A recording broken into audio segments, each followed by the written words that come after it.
The American jazz scene has gone online. There are performances every day, dozens of performances, all your favorite artists. You can see them perform on live. Also, it's taken some of the barrier away between audience and artist. Like, you can come into my house now.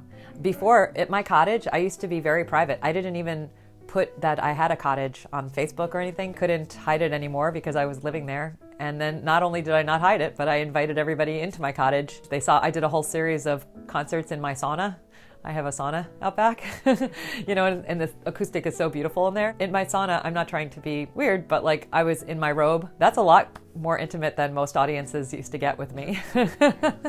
They're in my home, seeing me in my robe. So I think it's changing many things. Just like the internet, many middlemen in the music business to go away. This is making it even, we don't even need a venue now. We can go directly to our fans, make music for them.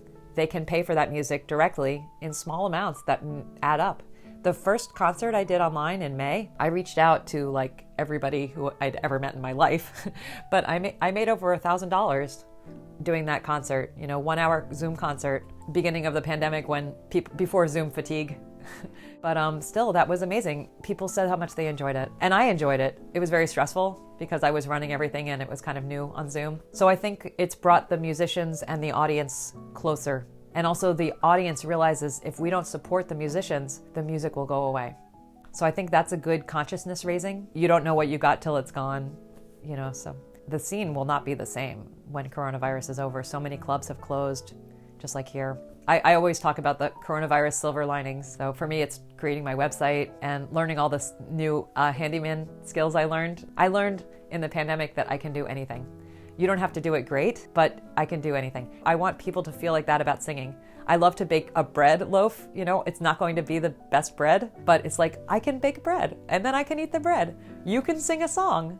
You can sing a song with a pianist. It's not that hard to do badly. Anybody can actually do it if you're not worried about it being great, and you should be able to enjoy doing whatever you want to do. Whatever creative thing comes out of you, you should be able to enjoy it. So I'm a big fan of amateur art making. I've been cutting my own hair.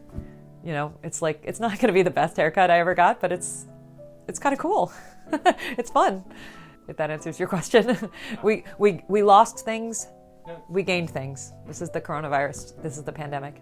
We've never been through anything like this as humanity. But I think that this is this is like our dry run for climate change, because what's coming is much bigger than the coronavirus. And seeing what a bad job we did in this is really, we have to do better for climate change. We must. I feel like the coronavirus has really made us press the reset button on our careers. Maybe this is like also coinciding with my midlife crisis, right? I'm going to be 45 in January. Now that my focus has shifted to the running the website out of necessity, also because there's no gigs, so I had plenty of time, like curating great educational materials, inspiring students. So for me, this is my most creative act right now. And as a pianist singer, I am not sure what the future holds for me. Since I've been here, I have been performing a lot, but it doesn't feel real somehow, honestly. It's a little strange. Maybe because of all the time I took off, or maybe it's because playing the same songs in a world that's entirely different. Not a country that's different, but a world that's changed with the pandemic so much, you know, and there's so much suffering right now. So to sing the same songs, it seems a little disingenuous. Also, my life has changed so much. I mean, spending 8 months in the woods, you know, building a website and like baking bread and rebuilding my shed and learning plumbing, like it was so different than my life usually is. And I really enjoyed not struggling with my career all these months.